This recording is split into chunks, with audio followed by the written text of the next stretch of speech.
أهلا بيكم. لو عندكم شقة مساحتها صغيرة وبتحلموا إنها تبقى مكان فخم وواسع، يبقى الشرح ده معمول عشانكم.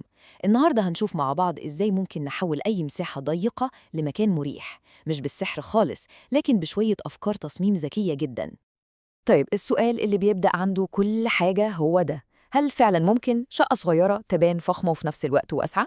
الإجابة ببساطة أيوة طبعا ممكن، والنهاردة هنمشي خطوة بخطوة عشان نعرف إزاي نحقق المعادلة اللي تبان صعبة دي.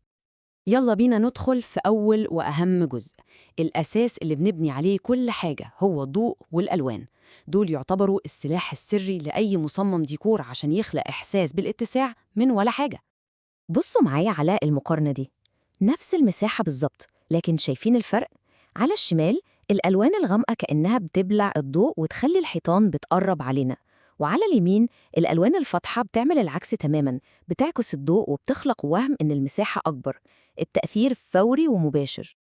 ودي هي الألوان البطلة في القصة بتاعتنا: الأبيض، البيج، الرماد الفاتح، والدرجات الترابية الهادية. كل الألوان دي عندها قدرة عالية جدا على عكس الضوء وتوزيعه في كل مكان، وده بيخلي أي مساحة تبان أكبر وأنظف بصرياً.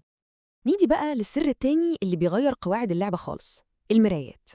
المراية هنا مش مجرد قطعة ديكور، دي أداة سحرية فعلا. في لحظة واحدة تقدر تضاعف الإضاءة في الأوضة وتخلق عمق وهمي، كأن في امتداد للغرفة ورا الحيطة. طيب إزاي نستخدمها بأذكى طريقة ممكنة؟ الموضوع أبسط مما نتخيل. أول حاجة نشوف فين أكبر مصدر للضوء الطبيعي في الأوضة، زي الشباك مثلاً.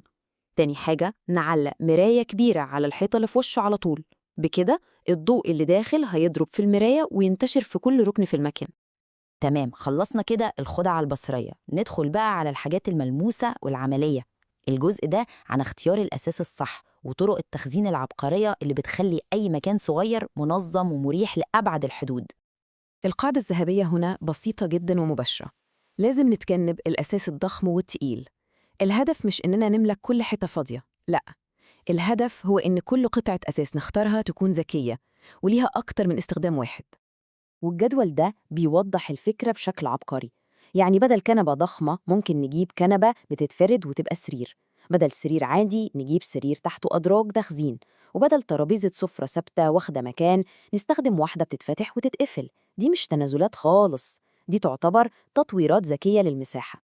وهنا في جملة تعتبر فلسفة تصميم كاملة ومهمة قوي: استغلوا الحيطان وحرروا الأرض. الفكرة إنه كل ما الأرضية كانت باينة وفاضية، كل ما كان فيه إحساس بالاتساع. طيب ده بيحصل إزاي؟ عن طريق الرفوف العايمة أو الخزاين اللي بتتبني جوه الحيطة نفسها.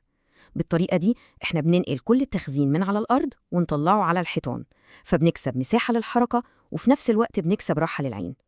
دلوقتي وبعد ما وسعنا المكان وخليناه عملي أكتر، يلا بينا نضيف لمسات الفخامة اللي بتنقل التصميم لمستوى تاني خالص.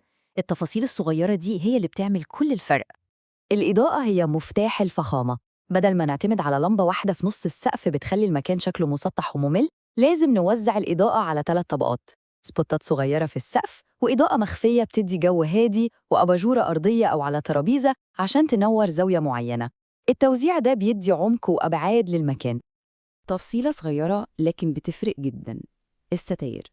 الغلطة الشائعة هي إننا بنستخدم ستاير قصيرة وتقيلة، ودي بتخلي السقف يبان واطي.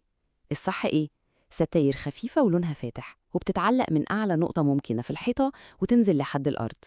الحركة البسيطة دي بتخدع العين وبتخليها تحس إن السقف أعلى بكتير.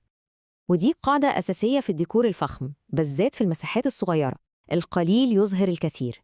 مش محتاجين نملى المكان كله بالتحف والإكسسوارات. قطعة فنية واحدة ومميزة أو زرع طبيعي شكله أنيق بيكون تأثيرهم أقوى بكتير من الزحمة البصرية. وفي النهاية كل النصايح دي بتتلخص في فكرة واحدة بسيطة جداً: الأناقة الحقيقية والفخامة بيجوا من البساطة والنظام.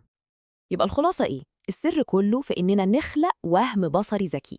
نستخدم ألوان فاتحة تعكس الضوء، ونوزع الإضاءة نفسها عشان نضيف عمق. نختار أثاث متعدد الاستخدامات عشان نوفر مساحة. والأهم من كل ده نبعد عن أي زحمة تخلي المكان يبان أصغر.